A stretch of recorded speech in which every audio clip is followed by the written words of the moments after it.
नमस्कार, मैं advocate Sudhir Kulkarni. Ambajogai people's bank ये अंबाजोगाई की है, इनकी एक शाखा है यहाँ इन सिडको में। वहाँ से मेरे जो पक्षकार है अभिजीत पवार, अनीता पवार और आकाश पवार, इनके 3 प्रपोजल सैंक्शन हुए थे बच्चों का स्कूल का वसतिगृह कंस्ट्रक्शन करने के लिए। 1-1 करोड़ के 3 प्रकरण सैंक्शन हुए थे। बैंक ने 50-50 लाख रुपए डिसबर्स कर दिया था। उसके बाद में कोविड चालू हुआ था और कोविड के बाद में ये पूरी फैमिली बॉम्बे पूना में हॉस्पिटलाइज थी। इनको ये नहीं मालूम था कि आज के डेट में अपना कारोबार क्या चल रहा है। ये इन्हों फक्त खाली अपने पिताजी के देखभाल में लगे थे। उस वक्त ये बैंक ने क्या किया, तो 2021 मार्च में खाता एनपीए में गया, तो इन्होंने 5-5 लाख 11-11 लाख इलीगली इनको बिना पूछे, इनका कोई एप्लीकेशन ना लेते हुए इनके अकाउंट पे डिसबर्स किया और उसी दिन ब्याज वसूल हो गया ये बताने के लिए रिवर्स एंट्री ले लिया। बाद में 1 साल में कुछ एक भी एंट्री नहीं है। 2022 का जब मार्च आया तो वो मार्च में भी बैंक ने इलीगली 11-11 लाख डिसबर्स किए 3 अकाउंट पे और वो ब्याज के तौर पे वसूल करके लिए ऐसा बताया। फिर 2023 में फिर से 21-21 लाख रुपए की एंट्री तीनों अकाउंट पे मारे और ब्याज वसूल हो गया ऐसा बताने के लिए, वसूल करके लिए। इसका कोई भी मालूमात ये तीनों को नहीं थे क्योंकि ये हॉस्पिटलाइज थे। जब जानकारी हुई तब आने के बाद इनको सब देखा तो मालूम हुआ कि बहुत बड़ी गड़बड़ी बिना पूछे बिना एप्लीकेशन लेके बैंक ने की है। लेकिन तब तक महाराष्ट्र कोऑपरेटिव सोसाइटी एक्ट जो है उसका सेक्शन 101 का जो वसूली दाखला रहता है वो पारित हो चुका था। बैंक ने 101 की सर्टिफिकेट लिया था। अभी 101 का सर्टिफिकेट लेने के बाद अगर कहीं जाना है ऊपर के कोर्ट में तो 50% अमाउंट भरना पड़ता है आउटस्टैंडिंग अमाउंट के। तो इन्होंने जो लोन नहीं लिया था, जिसका इन्होंने उपभोक्ता नहीं है, लेकिन बैंक ने जो आंकड़े ज़्यादा बढ़ा के उस टाइम जो 50% भरना जरूरी हो गया था उसके हिसाब से 1 करोड़ 27 लाख रुपए भर के यहाँ जॉइंट रजिस्ट्रार ऑफिस जो है माननीय जरे साहब जी वहाँ के न्याय देवता है उनके पास इनका पूरा मैटर गया। उन्होंने बारकाई से पूरा देखकर ये पवार फैमिली के ऊपर कैसा कैसा आर्थिक अत्याचार ये बैंक ने किया ये उन्होंने देखा। एक तो महाराष्ट्र कोऑपरेटिव सोसाइटी एक्ट की कलम से अगर एक बार संचालक मंडल अगर किसी के ऊपर कार्रवाई करने का संचालक मंडल अगर ठराव पारित करता है तो उसके बाद में ये बैंक को कोई भी लोन डिसबर्स करने को परमिशन ना गाइडलाइन आरबीआई देता है, ना कोऑपरेटिव एक्ट देता है, ना माननीय सहकार कमिश्नर साहब देते हैं। लेकिन ये गलती बैंक ने 3 बार करे।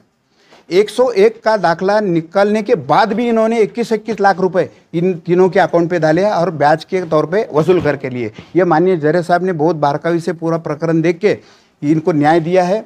ये तीनों के जो 101 के वसूली दाखला मंजूर होके पारित हुआ था वो उन्होंने रिजेक्ट कर दिया है। और फिर 1 करोड़ 27 लाख जो अमाउंट डिपॉजिट करे थे इन्होंने जॉइंट रजिस्ट्रार साहब के सामने जाते वक्त, तो वो भी 7 दिन में लौटाने का सख्त आदेश दिया था। माननीय जरे साहब की जो ऑर्डर है उसमें बैंक ने जो इलीगल एक्टिविटीज़ की है उसकी वो बैंक के ऊपर स्ट्रिक्चर्स बहुत पास हुए हैं। और लेकिन बैंक ने अभी तक इनका 1 करोड़ 27 लाख वापस नहीं दिया। उल्टी बैंक माननीय हाईकोर्ट में गई। ठीक है, हाईकोर्ट में भी कल बहुत देर तक हियरिंग हुआ, लेकिन माननीय हाईकोर्ट से भी बैंक को कोई रिलीफ नहीं मिला है। अभी जो लोगों ने इलीगल एक्टिविटीज़ की है इनके खिलाफ सख्त कार्रवाई हो। हमारे जैसे और कितने लोग हैं ये ढूंढने के लिए निकालने के लिए हमने जून 2025 में हम आर्थिक गुन्हे अन्वेषण शाखा संभाजीनगर में हमने कंप्लेंट किए थे बैंक के बारे में। लेकिन आज तक आर्थिक गुना किसी तौर पे नतीजे पे नहीं आया। उनकी इंक्वायरी आज भी चालू है और आज भी संबंधित जो भी दोषी लोग हैं उनके ऊपर कोई सख्त कार्रवाई नहीं हुई है। हमको पूरा विश्वास है ये पवार फैमिली के बारे में जो भी अन्याय हुआ है, आर्थिक अन्याय बैंक ने किया है, तो एक तो माननीय जरे साहब ने उनको न्याय दिया है, माननीय हाईकोर्ट भी उनको न्याय देगा और जो भी संबंधित लोग हैं उनके ऊपर सख्त से सख्त कार्रवाई जरूर होगी। कौन है ये बैंक के संचालक, उनके नाम?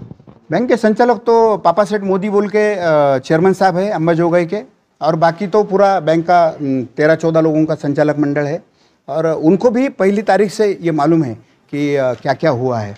और एक मैं भी कोऑपरेटिव में प्रैक्टिस कर रहा था तो मैंने पूरी जान लगा के कोशिश की कि ये प्रकरण कोऑपरेटिव का सेटल हो जाए। जो भी गलती बैंक की अगर कुछ हुए तो बैंक ने गलती मान के इनको सपोर्ट देना, इनका अकाउंट सेटल होना। लेकिन बैंक का इलीगल मोटिव था, बैंक ने आज तक कोई मैटर सेटल नहीं किया। और आपने एक बताया जो लोन लेने के लिए स्कूल आपने कुछ मॉडरेट किया था? देखो, ये जो लोन लिया था ना, ये बच्चों का बॉयज हॉस्टल बनाने के लिए प्रपोजल दिया था। इसका टोटल कंस्ट्रक्शन 3 करोड़ रुपए की 6 करोड़ की डिमांड थी। बैंक ने 3 करोड़ सैंक्शन किए थे, लेकिन खाली 50-50 लाख 1.5 करोड़ ही डिसबर्स हुए। कोविड के बाद में हमने कोई लोन हमारा डिसबर्स करो ऐसा एप्लीकेशन नहीं दिया है। कहाँ की शाखा है और बैंक का नाम? ये अंबाजोगाई पीपल्स बैंक अंबाजोगाई की है, और हमारा पक्षकार का लोन था सिडको ब्रांच में। तो सिडको बैंक से ये सब हुआ है। आप उनसे ज़्यादा जानकारी लेकर ये पवार कुटुंब जो है उनको न्याय दिलाने में मदद करे, ऐसा मैं अपील करता हूँ। वो तो देखने के लिए वो ना जॉइंट रजिस्ट्रार साहब देख सकते अब भी, इसके लिए जिम्मेदारी बनती है पुलिस डिपार्टमेंट की।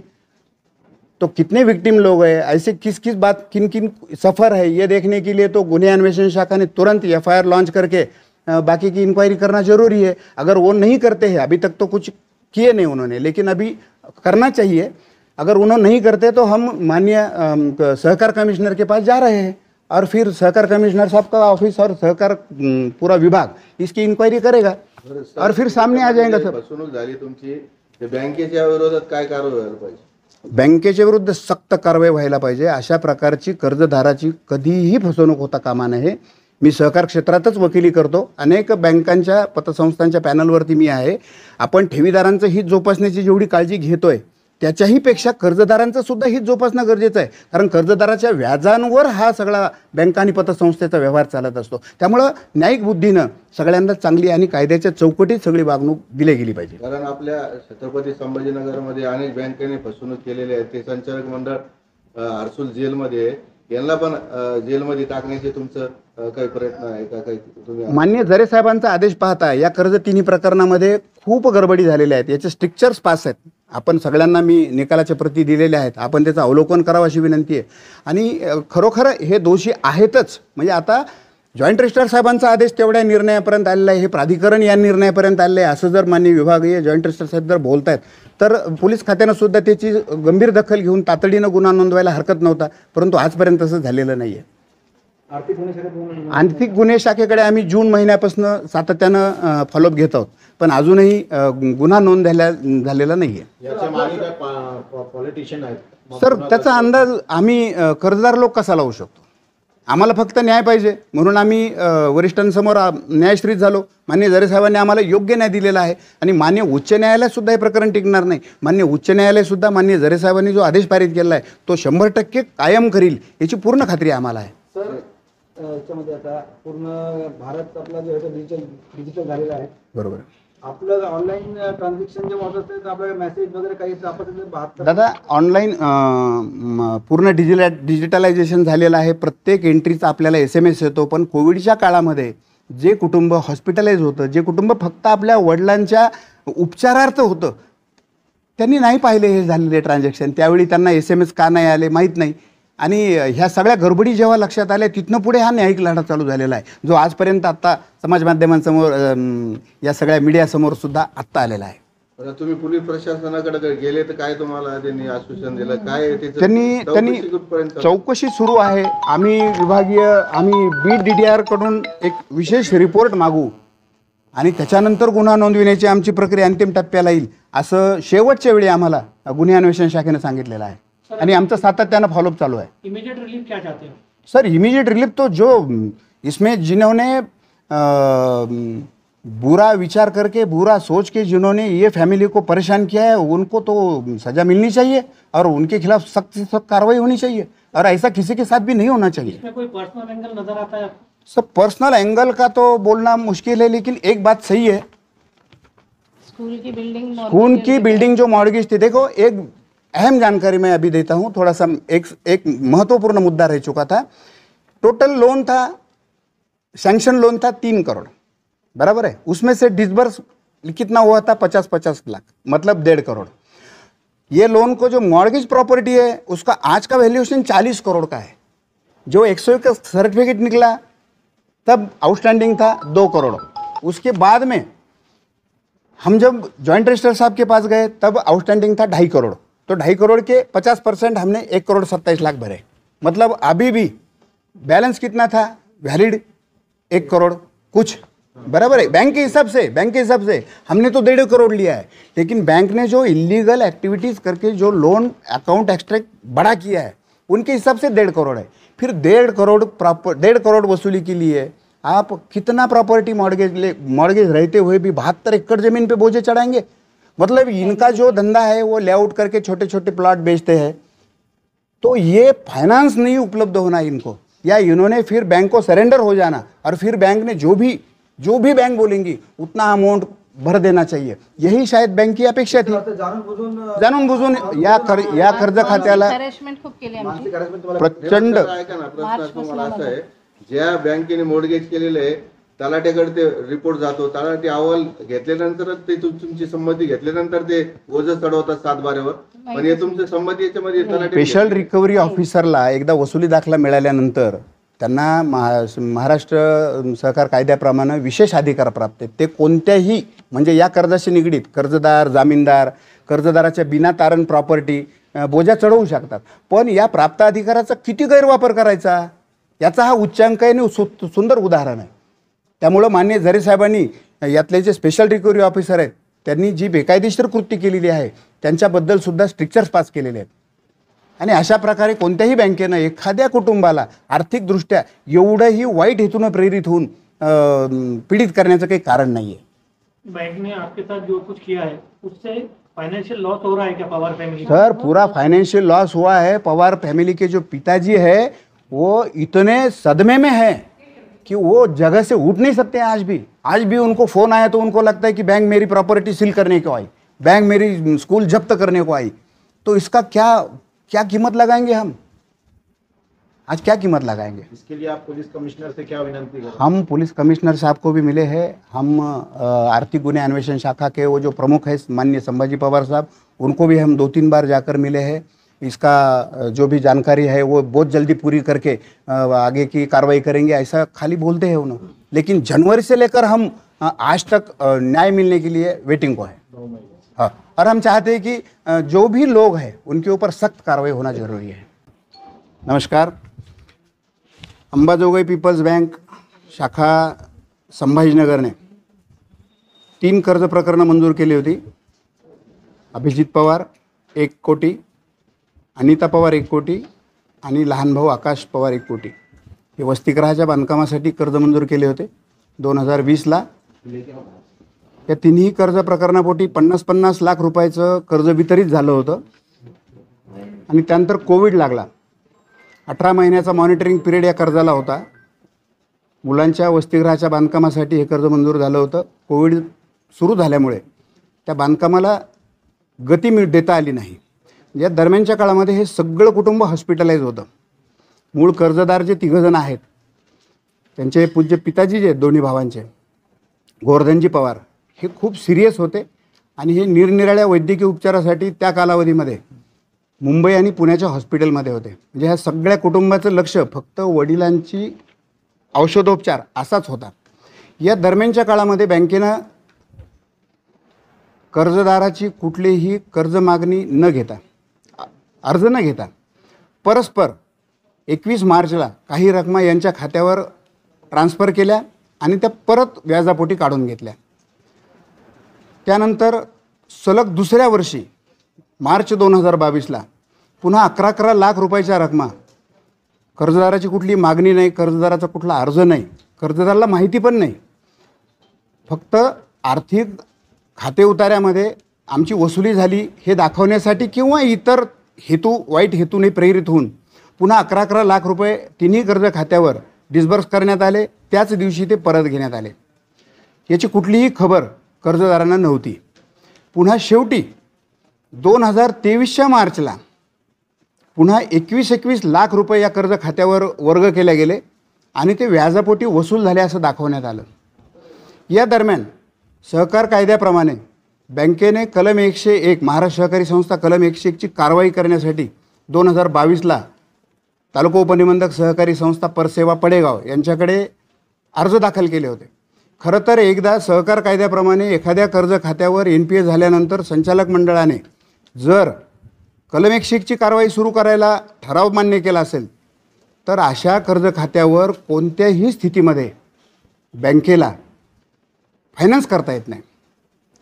बँकेने मात्र स्वतःची आर्थिक बाजू दाखवण्यासाठी आणि या कर्जदारांवर जास्तीत जास्त अन्याय करता यावा यासाठी बेकायदेशीरपणे या रकमा त्यावेळी ट्रान्सफर केलेल्या आहेत.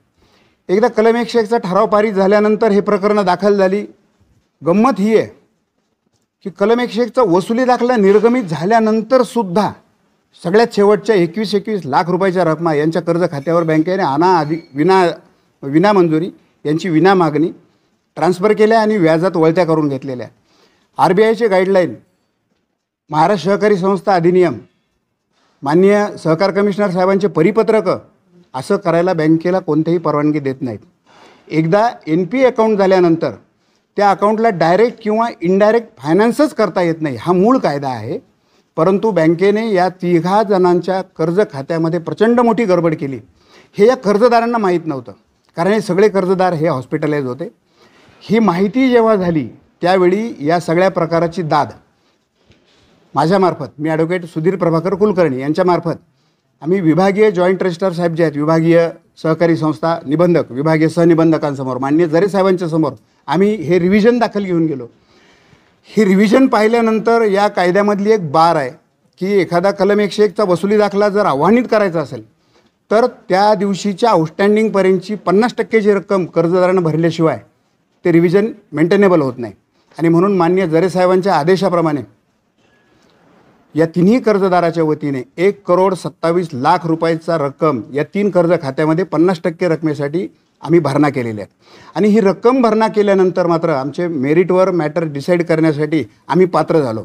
आणि मग आम्ही माननीय जरे साहेबांच्या समोर joint registrar cooperative Chhatrapati Sambhajinagar यांनी अतिशय बारकाईनं या सगळ्या प्रकरणाला अतिशय कायद्याच्या चौकटीत हाताळून कर्जदारांवर काय काय अन्याय झाला आहे, बँकेने इलिगल ॲक्टिव्हिटीज कशा कशा केल्यात, कधी कधी केल्यात, आणि बँकेचा दुसरा जो काही वाईट हेतू होता यावर खूप शांततेत आणि खूप बँकेलाही संधी देऊन त्यांचं म्हणणं ऐकून, कर्जदाराचं म्हणणं ऐकून हे जॉईंट रजिस्ट्रार साहेबांसमोरचं जे रिव्हिजन होते तिन्ही हे माननीय जॉईंट रजिस्ट्रार साहेबांनी पूर्णतः मंजूर केले. म्हणजे पहिल्यांदा कलम 101चा वसुली दाखला पूर्णतः रद्द करण्याची घटना घडली.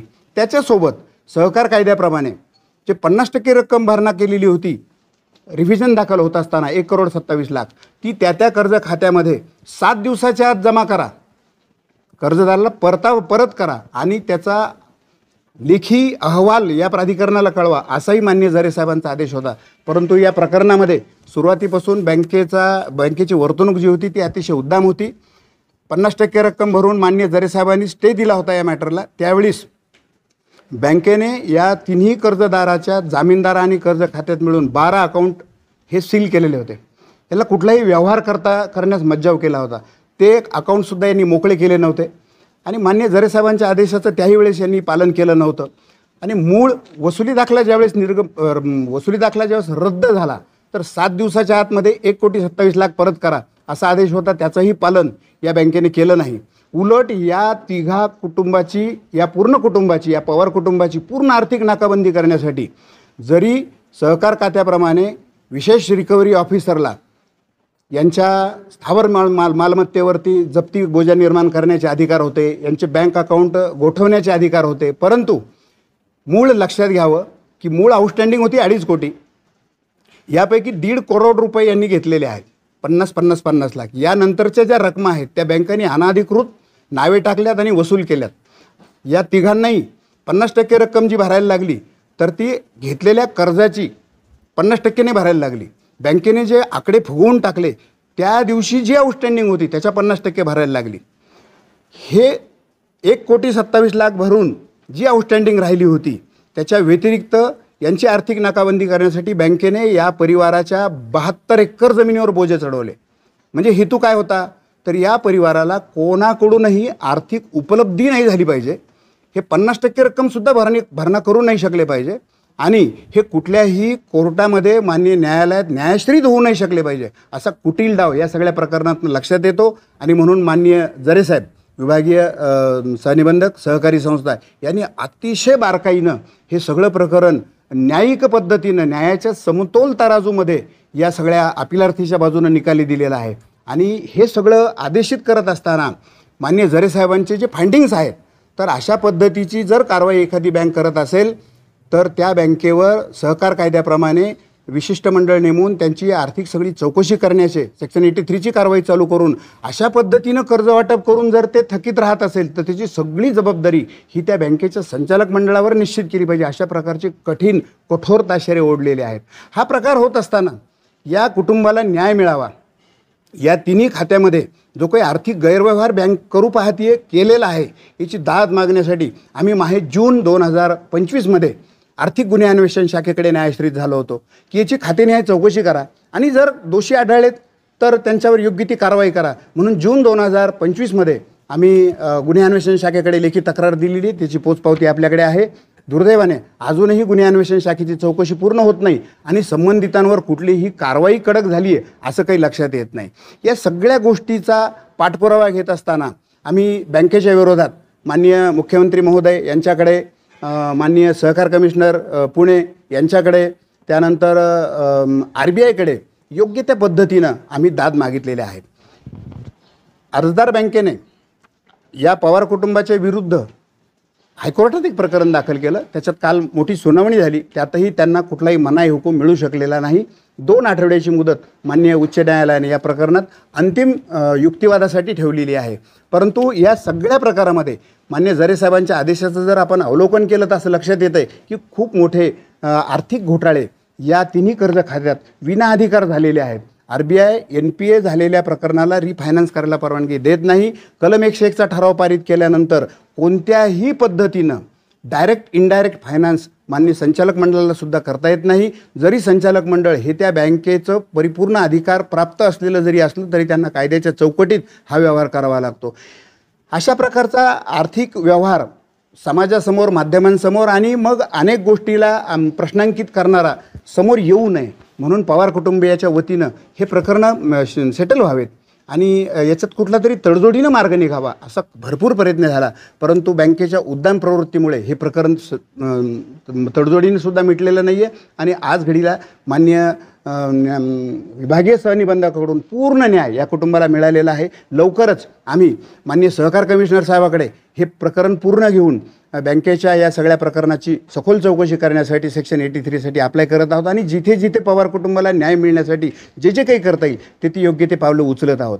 या प्रकरणाची पूर्ण सखोल चौकशी माननीय गुन्हे अन्वेषण शाखेनं, आर्थिक गुन्हे अन्वेषण शाखेनं सुद्धा करावी, संबंधितांवर योग्य ती कारवाई करावी आणि ह्या पवार कुटुंबियांना न्याय मिळावा अशी या समाज माध्यमांकडून माझी संबंधित सर्व स्तरातल्या सर्व विभागांना आणि सर्व खात्यांना माझी विनंती आहे. अशा प्रकारचं बँकेने आणि पतसंस्थेने कुठलेही गैरवर्तन यापुढे तरी करू नये. आधीच मराठवाड्यामध्ये अनेक प्रकार असे उघडकीस आलेले आहेत. त्यामुळे ठेवीदार यांचं हित जोपासताना कर्जदाराचंही हित जोपासणं गरजेचं आहे अशी माननीय जरे साहेबांची सुद्धा काल प्रतिक्रिया यावरती दिलेली आहे. त्यामुळे अशा प्रकारचे अन्याय कोणत्याही बँकेने यापुढे कोणत्याही कर्जदारावर करू नये. FD धारकांसारखा ठेवीदाराएवढाच कर्जदारसुद्धा सन्मानाने वागवल्या जावा अशी समाज माध्यमांकडून मी सर्व बँकांना, पतसंस्थांना, त्यांच्या ठेवीदारांनी त्यांच्या कर्जदारासाठी प्रार्थना करत आहे. धन्यवाद.